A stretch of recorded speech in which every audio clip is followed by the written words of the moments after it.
Esse ano é o ano em que se comemora os 500 anos da Reforma Protestante. No dia 31 de outubro de 1517, o Martinho Lutero pregou 95 teses na porta da igreja de Wittenberg, na Alemanha, questionando o ensino da igreja de Roma a respeito das indulgências. A reforma protestante, ela pode ser sintetizada em 5 solas.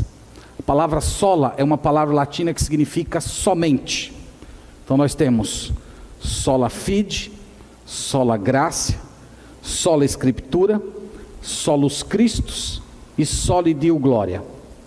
Então nós temos somente a fé, somente a graça, somente a escritura, somente Cristo e somente a glória de Deus.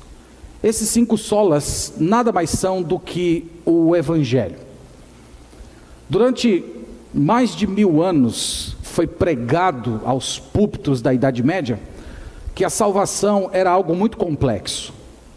Começava no momento que você nascia, quando seus pais levavam você para ser batizado, e ela ia sendo construída ao longo da vida através de uma série de processos que incluía crisma, santa ceia, confissão, reparação, penitência, acender velas, até chegando o dia da sua morte propriamente dita, missas pós-morte. E esse sistema, ele, além de ser um sistema muito complexo, era um sistema que não trazia paz ao coração das pessoas.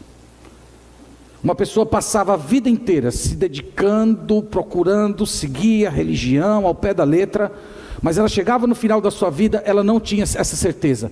Se eu morrer, eu vou ser salvo? Se eu morrer, eu vou ser recebido por Deus? Se eu morrer, eu sou justo? Deus vai me receber como filho no céu? Definitivamente esse sistema não respondia a essa pergunta. Até que vieram os reformadores. E eles levaram o povo de volta para a palavra de Deus, e eles bradaram a toda altura pela Europa, sola gratia, somente pela graça de Deus. A salvação é um presente. A salvação você não constrói ela através de diversos atos religiosos ao longo da vida, mas é um presente, é gratuito, é soberano. Deus concede, Deus não cobra nada, você não paga nenhum preço, porque o preço já foi pago por Jesus no Calvário. Eles pregaram essa mensagem, e essa mensagem virou o mundo de cabeça para baixo e chegou até aqui no nosso país. Eu já tenho dito aqui na igreja algumas vezes que o sola gratia, a salvação somente pela graça, é um tema que diferencia a fé cristã de todas as outras religiões. Todas as outras religiões, elas apresentam um sistema muito complexo pelo qual você precisa seguir para ser salvo. Os hindus, por exemplo, afirmam que você precisa fazer meditação, que você precisa ter disciplina, que você precisa ter uma série de práticas religiosas para você conseguir libertar a sua alma que se encontra aprisionada dentro de si. Você tem o budista, que defende uma vida em que você procura abafar todos os seus desejos, os desejos lícitos e os ilícitos, e através dessa libertação você pode se unir ao absoluto. Você tem o próprio espiritismo kardecista, que acredita que você precisa fazer caridade, você precisa cercar sua vida de boas ações, para que na próxima reencarnação você venha como uma pessoa melhor do que é agora. Você tem o próprio islamismo, que diz que você precisa seguir a lei escrita por Maomé ao pé da letra, para que Allah receba você no céu depois que você morrer. O que todos esses sistemas têm em comum? Obras. Você precisa fazer alguma coisa. Você precisa realizar alguma coisa para ser justo. Você precisa ter uma vida que impressione a sua divindade, e uma vez que você impressiona a sua divindade, Ele recebe você como justo, te perdoa os pecados e te salva. A fé cristã não é assim. É graça. O que você faz? Nada. tudo que vocês fazem é levantar as suas mãos para receber. Sola gratia. Esse é o tema da nossa meditação hoje pela manhã. E nós estamos dando continuidade à nossa série a respeito da vida do rei Davi. E nós vamos ver um episódio da vida de Davi que serve como um retrato dessa doutrina, que nós vamos conhecê-la plenamente no Novo Testamento. O propósito, irmãos, da nossa meditação hoje é que Deus abra os nossos olhos, a gente consiga ver a beleza dessa doutrina. E isso produza na gente alegria, conforto, gratidão, amor pelo Senhor. Que Deus de fato nos faça perceber como é maravilhoso ser alvo da graça de Deus. Então vamos abrir a Bíblia no segundo livro do profeta Samuel, capítulo 9. Segundo livro do profeta Samuel, capítulo 9.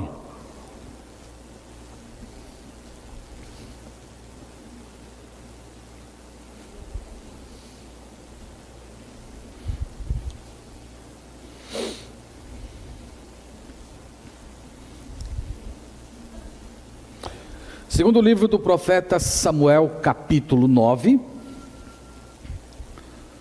Nós vamos lendo os versos, e à medida que a gente for lendo, nós vamos expondo.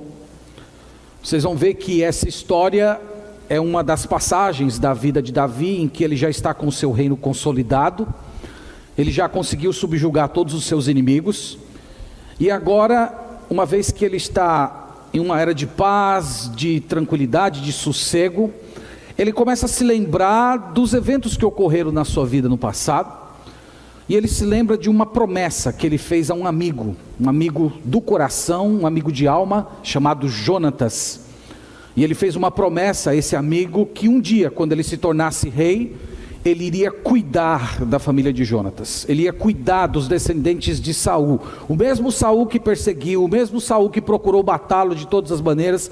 Ele fez uma promessa dizendo: quando eu for rei, eu não vou matar a sua família, eu não vou exterminar a sua família, eu vou cuidar dos seus descendentes. E essa promessa, antes de ser feita a Saul, ela foi feita a Jonatas, e Davi está aqui consultando os arquivos da sua mente e lembrando dessa promessa que ele fez para o seu grande amigo. Então vamos ler, verso 1 até o verso 4, diz o seguinte: Disse Davi: resta ainda porventura alguém da casa de Saul, para que eu use de bondade para com ele por amor a Jonatas? Havia um servo na casa de Saul, cujo nome era Ziba.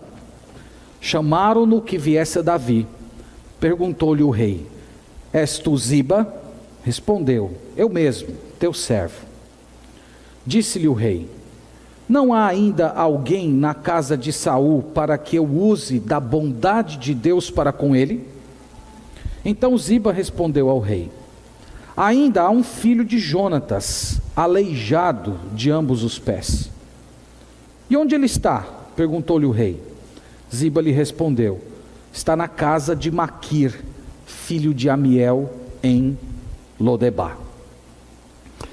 Essa aqui é a primeira cena, irmãos, dessa passagem. Davi procurando descendentes de Jonatas. Lembra Jonatas, seu grande amigo, filho de Saul, era descendente direto do trono de Israel, mas Jonatas, muito mais sábio do que o seu próprio pai, reconheceu que ele não ia ser rei, que quem de fato era o escolhido era Davi, que ele não iria herdar o trono, mas ele tinha um coração tão puro, tão limpo de luta, de desejo por poder, que ele foi capaz de amar, de ser amigo de Davi, mesmo reconhecendo que Davi ocuparia um lugar que para todos os efeitos seria dele. Era comum na antiguidade, quando um certo rei se consolidava como soberano, ele procurar saber quem eram os descendentes do rei que ocupou o seu lugar antes. E eles normalmente promoviam um extermínio dos descendentes. Isso para evitar rebeliões, motins, politicagem.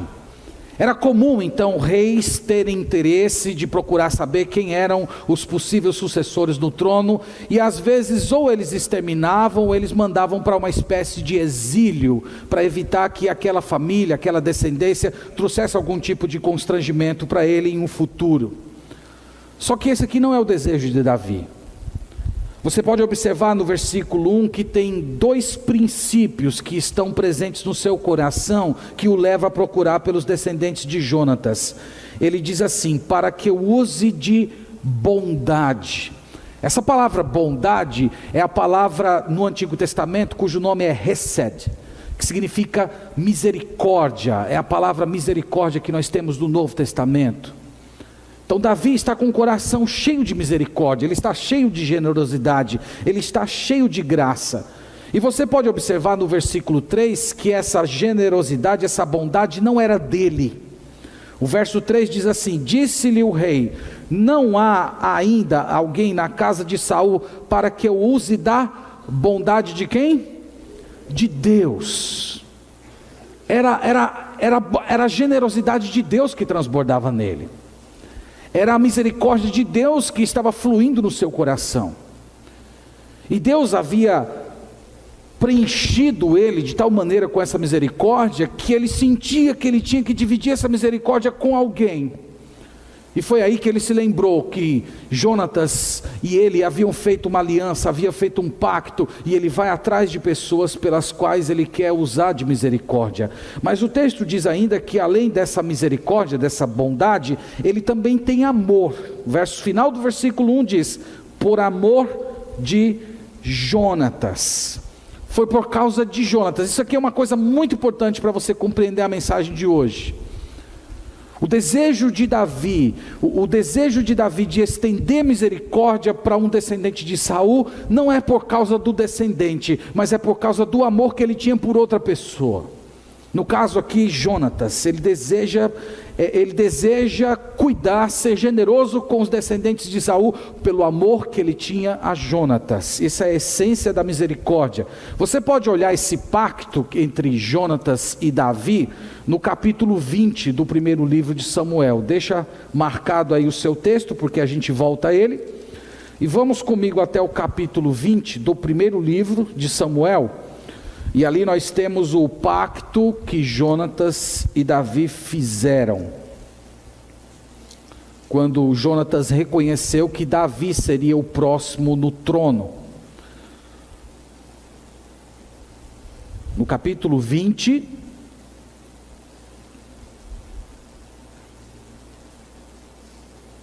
versículo 13, diz o seguinte. Aqui é Jonatas falando: mas se meu pai quiser fazer-te mal, faça com Jonatas o Senhor o que este aprouver. Se não tu fizer, saber eu, e não te deixar ir embora, para que sigas em paz, e seja o Senhor contigo, como tem sido com meu pai. Se eu então ainda viver, porventura, não usarás comigo de bondade do Senhor para que não morra? Nem tampouco cortará jamais minha casa a tua bondade. A mesma palavra que aparece no primeiro versículo.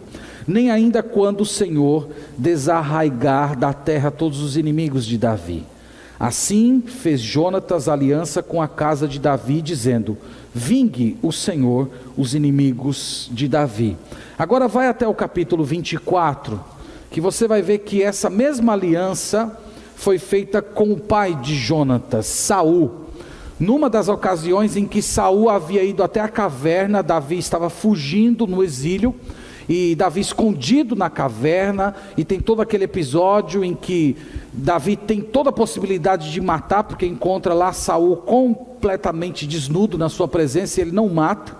E logo depois que Davi se revela a Saul, no capítulo 24, versículo 20, veja as palavras de Saul. Ele diz o seguinte: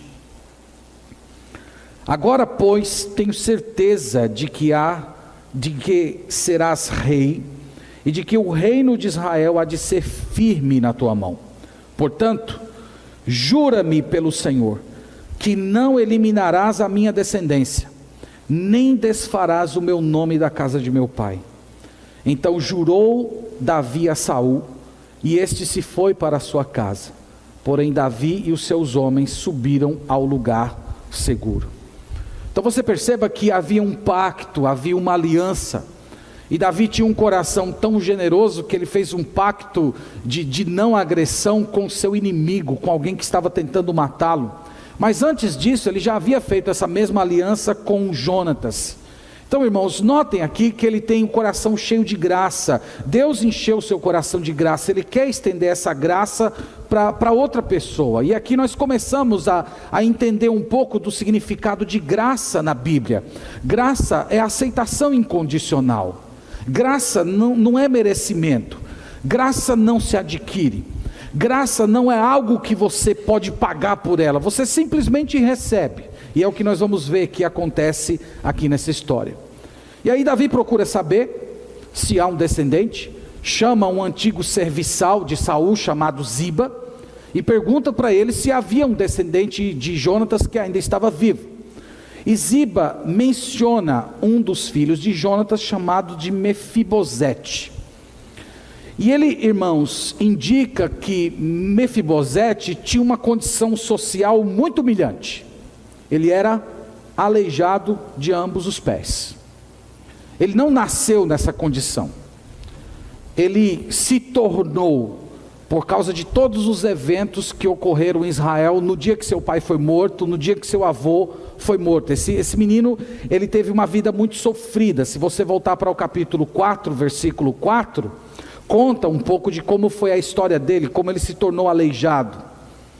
No capítulo 4 do segundo livro de Samuel, no versículo 4, diz o seguinte: Jonatas, filho de Saul, tinha um filho aleijado dos pés.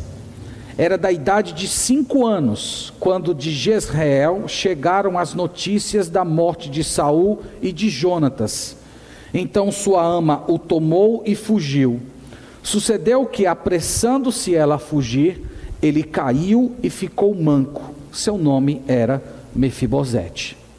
Então veja que ele teve uma infância muito complicada.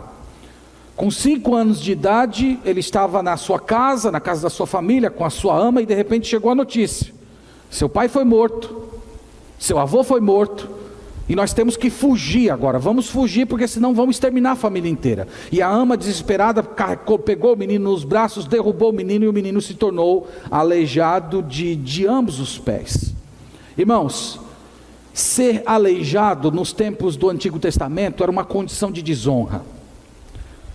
Qualquer tipo de deficiência física nos tempos do Antigo Testamento era interpretado como sendo um castigo de Deus.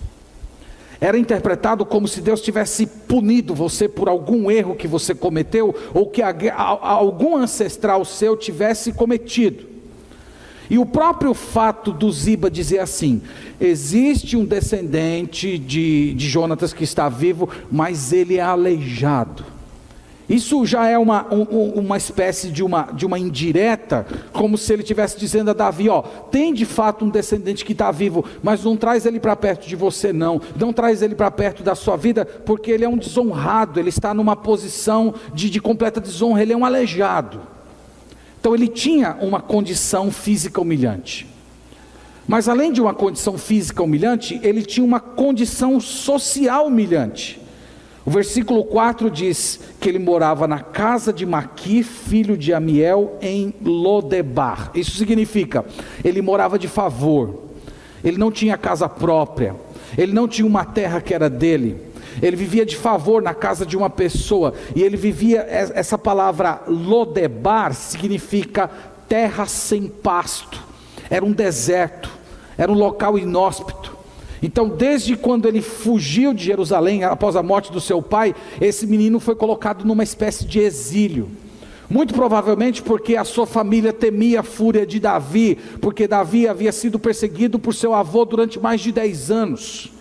Então imediatamente levaram esse menino para longe, colocaram na casa de um conhecido qualquer, numa terra inóspita, de maneira que ele não passasse despercebido do radar do rei Davi. Então perceba aqui, de um lado nós temos um rei poderoso, consolidado, soberano.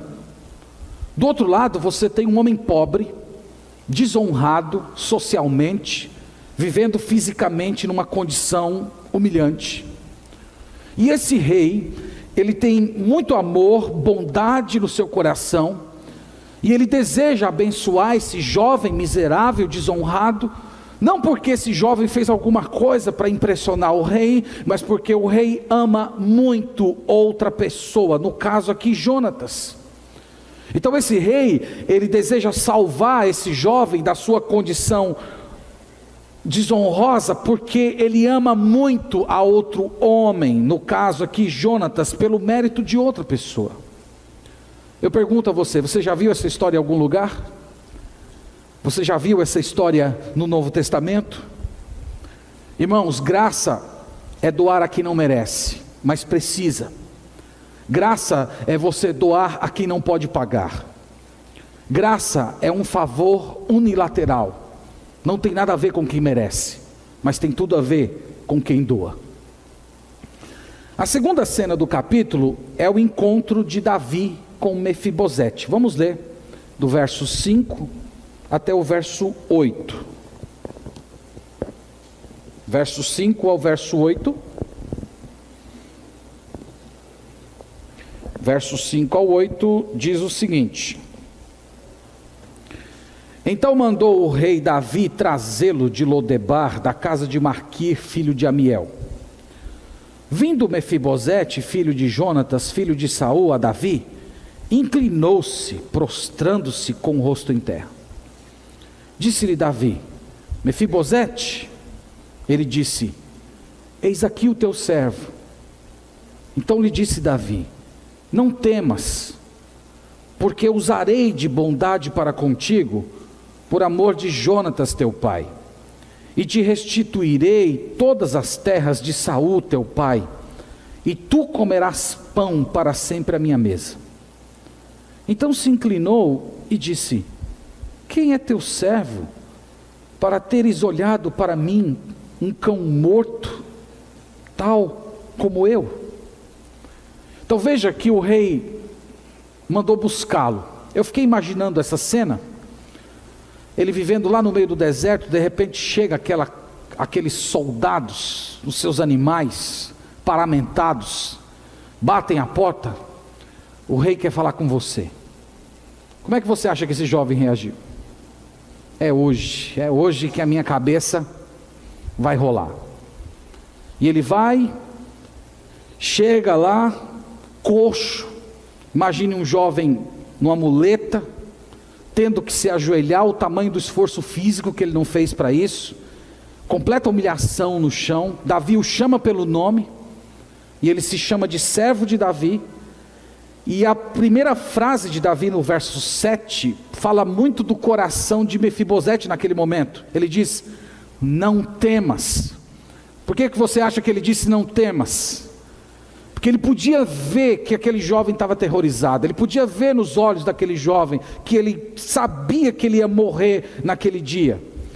E aqui, irmãos, em seguida Davi fala uma série de frases que vai mudar para sempre a existência desse jovem. Enquanto eu estava pensando nisso aqui, eu me lembrei daquele hino que de vez em quando a gente canta aqui na igreja, Preciosa Graça de Jesus, que fala assim: a graça então me fez temer, e depois o meu temor levou. É isso que acontece com ele. Primeiro ele teme, mas depois, diante da graça, ele para de temer. E aí Davi fala uma série de frases que muda a vida dele. Primeiro, Davi diz: eu vou ser bondoso, eu vou ser misericordioso com você por causa do seu pai. Eu vou ser generoso com você, eu vou mudar a sua condição de vida por causa do amor que eu tenho pelo seu pai. Segundo, ele diz: você vai herdar todos os bens que pertenceram ao seu avô Saul. Aqui ele está cumprindo a promessa que ele havia feito ao rei Saul, de que ele ia manter a descendência de Saul intacta.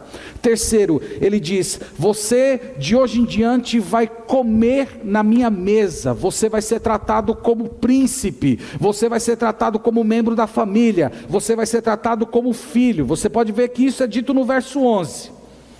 Disse Ziba ao rei: segundo tudo quanto meu senhor o rei manda a seu servo, assim fará. Aí diz: comeu, pois, Mefibosete à mesa de Davi como um dos filhos do rei. Veja, irmãos, um homem de condição desonrada, um homem de uma condição social humilhante, de repente ele se senta à mesa do rei, ele ocupa a posição do filho de rei, ele é tratado como príncipe, ele é tratado como realeza. Essa declaração dele mudou completamente a vida dele. Versículo 13 diz: morava Mefibosete em Jerusalém. Outra mudança radical. Ele veio para a cidade do rei. Ele saiu da terra inóspita. Ele saiu de Lodebar. Ele foi colocado na cidade do rei. Ele foi colocado para viver como se fosse um príncipe. Ele foi tornado senhor. Você pode ver isso no versículo 12. Tinha Mefibosete um filho pequeno, cujo nome era Mica. Todos quantos moravam em casa de Ziba eram servos de Mefibosete. Esse homem saiu de um homem isolado, esquecido, para se tornar senhor, para se tornar príncipe, para ser tratado como filho de rei, para ser tratado como sendo alguém da realeza. Tudo isso, irmãos, é graça. E qual é a reação de alguém diante da graça? Versículo 8 nós lemos: quem é teu servo? Quem sou eu? Eu não passo de um cão morto. Eu não presto para nada. Eu não tenho nada para te oferecer, rei. Eu não tenho nada que impressione o Senhor. Eu não tenho dinheiro. Eu não tenho um legado importante. Eu sou um ninguém. Essa é a reação de alguém diante da graça. O restante da história é o próprio Davi providenciando para que tudo se cumpra na vida do jovem Mefibosete. Verso 9 diz: chamou Davi a Ziba, servo de Saul, e lhe disse: tudo o que pertencia a Saul e toda a casa dei ao filho de teu senhor. Trabalhar-lhe-ás, pois, a terra, tu e teus filhos e teus servos, e recolherás os frutos, para que a casa de teu senhor tenha pão e que coma. Porém, Mefibosete, filho de teu senhor, comerá pão sempre à minha mesa. Tinha Ziba 15 filhos e 20 servos. Disse Ziba ao rei: segundo tudo quanto meu senhor, o rei, manda a seu servo, assim o fará. Comeu, pois, Mefibosete à mesa de Davi como um dos seus filhos. Tinha Mefibosete um filho pequeno, cujo nome era Mica. Todos quantos moravam em casa de Ziba eram servos de Mefibosete. Morava Mefibosete em Jerusalém, porquanto comia sempre à mesa do rei, e ele era coxo de ambos os pés. Então aqui nós terminamos esse capítulo da vida de Davi, Davi providenciando para que tudo aquilo que ele prometeu a esse jovem acontecesse.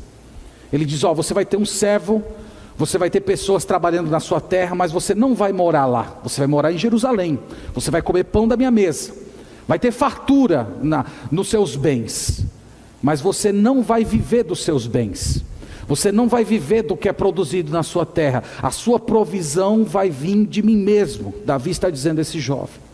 Ele muda completamente a vida desse jovem através da graça. Irmãos e irmãs, Mefibosete é uma figura muito apropriada para a gente compreender a graça de Deus, para a gente compreender o sola gratia. Você que já se converteu a Jesus, você pode se ver na história de Mefibosete. A figura de Mefibosete, antes de se encontrar com Davi, humilhado, caído, isolado, sem dignidade, é o retrato de uma pessoa sem Deus. É o retrato de uma pessoa que ainda não recebeu a graça. O nome Mefibosete significa vergonha destruidora. O próprio nome já mostrava um pouco do que era a vida desse homem. E a gente encontra nele o retrato de uma pessoa que, a semelhança dele, fugiu de Deus, caiu, está ferido, sem dignidade. tropeçando, sem poder se firmar, sem poder andar pelo caminho reto, mas se desviando, caindo, tropeçando, escravo dos seus próprios desejos, sem algo que una a sua vida, sem algo que dê sentido a você. Então essa é a figura de uma pessoa que não se converteu, de uma pessoa que ainda não entregou o seu coração a Jesus Cristo. Do outro lado, o retrato de Davi como sendo generoso, como sendo uma pessoa com um coração cheio de ternura, cheio de amor, cheio de misericórdia, amando uma pessoa que ele nem conhecia, amando alguém por causa de outra pessoa, é um retrato fiel de quem é o nosso Deus. O nosso Deus nos ama não por causa de algo que fizemos, nosso Deus nos ama por causa daquilo que Jesus Cristo fez. Nosso Deus vem até nós com o coração cheio de misericórdia, não porque nós impressionamos Ele com as nossas ações, mas porque Ele é profundamente comovido pelo amor que Ele tem pelo seu próprio Filho, e Ele aceitou aquele sacrifício maldito que o Filho fez na cruz, e por causa disso Ele nos perdoa e nos recebe. E nós não temos nada para oferecer, nós não temos nada para impressionar o nosso Deus. E o que Ele faz quando Ele nos vê humilhados? O que Ele faz quando Ele encontra a gente com o coração quebrantado? O que Ele faz quando Ele se depara com uma pessoa que sabe que é perdida, que sabe que merece morrer, que sabe que merece a condenação? A Bíblia diz: Ele não esmaga a cana quebrada, Ele recebe, Ele perdoa, Ele muda a sua condição, Ele te dá dignidade, Ele torna você filho, filha. A Bíblia diz que Ele te dá uma herança espiritual em Cristo Jesus, torna você participante de tudo aquilo que Cristo fez no Calvário. Mas mais do que isso, Deus se aproxima de você, Deus interage com você. Ele não é mais aquele rei distante do universo, mas Ele é o Deus conosco, Ele é aquele que está presente. Eu fiquei imaginando uma cena, eu não sei se ela aconteceu com os detalhes que eu vou dizer, mas deve ter acontecido alguma coisa bem parecida com isso. Imagina agora Mefibosete tendo a sua condição social, pessoal completamente transformada, e ele está agora vivendo lá no palácio de Davi, e chegou a hora do almoço, estão lá todos reunidos, aquela cena bem bonita, típico de uma monarquia, os empregados ao redor da mesa, cada um com seu paninho de prato aqui no braço, uma música agradável ao fundo. Lembra que Davi era músico, gostava de boa música, aquele aroma de uma comida maravilhosa.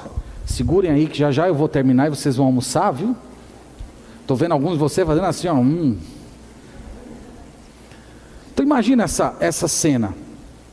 E aí senta-se o primeiro filho de Davi à mesa, Aminon, jovem inteligente, forte, o próximo na linha de sucessão. Depois vem Joabe, lembra de Joabe? Capitão dos exércitos de Davi. Imagina ele com toda sua roupa de soldado, chegando, tirando seu paramento, entrega a espada para um, escudo para outro. Ele também vai se sentar à mesa. E aí vem Absalão, o jovem mais bonito do povo de Israel, com a sua cabeleira enorme.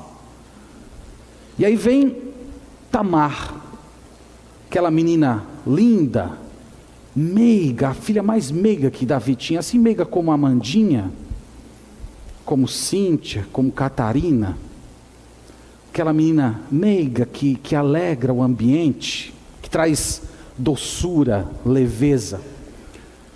E aí chega também outro filho de Davi, esse é meio nerd, um livro debaixo do braço. Quem é ele?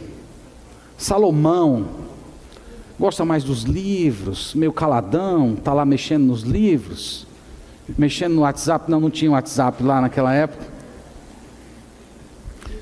E aí senta o rei, à cabeceira, toda a família reunida. E aí de repente escuta um barulho de uma muleta batendo no assoalho. é o jovem Mefibosete. Ele chega, sorri para todos, se senta, ocupando lugar de filho. Novamente eu te pergunto, você se identifica com essa história? Eu acredito que é assim que nós vamos nos sentir no céu. Quando o nosso Senhor estiver na cabeceira da mesa, e nós sentados ao lado de Davi, ao lado de Mefibosete, ao lado do apóstolo Paulo, ao lado de Pedro, todos nós vamos nos sentir indignos daquela posição que ocupamos. Mas teremos, irmãos, profunda gratidão no coração. Isso é graça.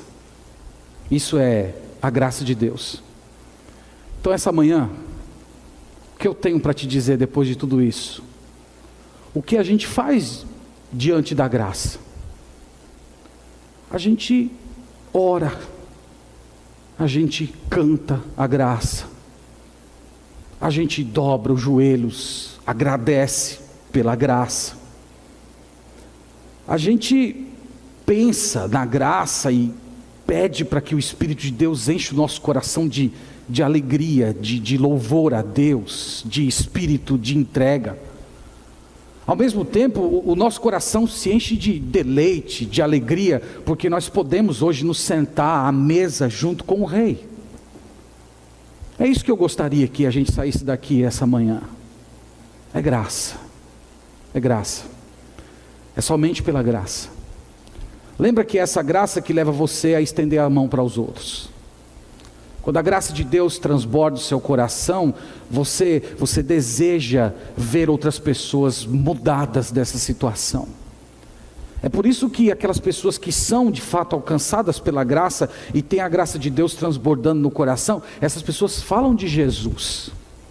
Não tem como você calar uma pessoa, porque essa pessoa quer que outros estejam sentados com ele à mesa. Você olha para o seu irmão, sua irmã, seu pai, sua mãe, seu cônjuge, e você quer, eu quero que você sente comigo à mesa, eu quero que você esteja do meu lado quando nós estivermos junto com o Rei. Então quem é alcançado pela graça, ama e deseja buscar outros.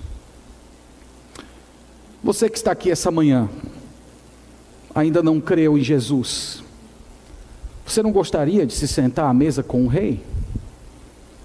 Você não gostaria que dentro de mais uns poucos anos, mais poucos anos mesmo, participar dessa reunião celeste? Pessoas de todos os povos, línguas, nações, épocas, todos assentados, como uma família espiritual, com o Rei na cabeceira. Você não gostaria de participar disso? Você não gostaria de participar desse banquete? As pessoas mais felizes do mundo são as pessoas que vão de estar nesse encontro celestial. Você não gostaria de ter a sua vida mudada? A sua condição espiritual mudada? Você não gostaria que Deus olhasse para você e dissesse: você está perdoado. Tudo o que você fez, todos os seus erros, seus pensamentos, seus equívocos, tudo está perdoado. E Ele fazer isso porque Ele ama muito seu filho, porque Ele tem muito prazer naquilo que o Filho fez na cruz para que você recebesse esse perdão. Você não gostaria de receber isso? Então essa manhã se entregue a Jesus. Não tem por que você correr mais, não tem por que você fugir mais. Talvez você chegou aqui, Deus já está cercando você há muito tempo. Não adianta você ficar se debatendo. Você só vai encontrar significado, sentido, razão para a sua vida quando você se permitir ser vencido pela graça. Então essa manhã, se arrependa dos seus pecados, aí onde você está. Fale com Deus em oração. Diga: Senhor, eu quero participar desse banquete. Eu também quero ser recebido como filho, como filha do Rei. Eu também quero participar dessa família espiritual. Eu quero ser incluído nessa casa. E a palavra de Deus promete que Deus imediatamente vai fazer isso por você. Ele vai mudar a sua condição. E quanto a nós, irmãos, que pela misericórdia de Deus já fazemos parte dessa família, vamos alimentar o nosso coração com a lembrança da graça. Vamos todos os dias lembrar nós mesmos que nós estamos aqui pela graça de Deus, que nós vivemos pela graça de Deus, que a nossa vida inteira depende da graça de Deus do começo ao fim. Desse modo nós vamos glorificar o nome do nosso Senhor. Amém.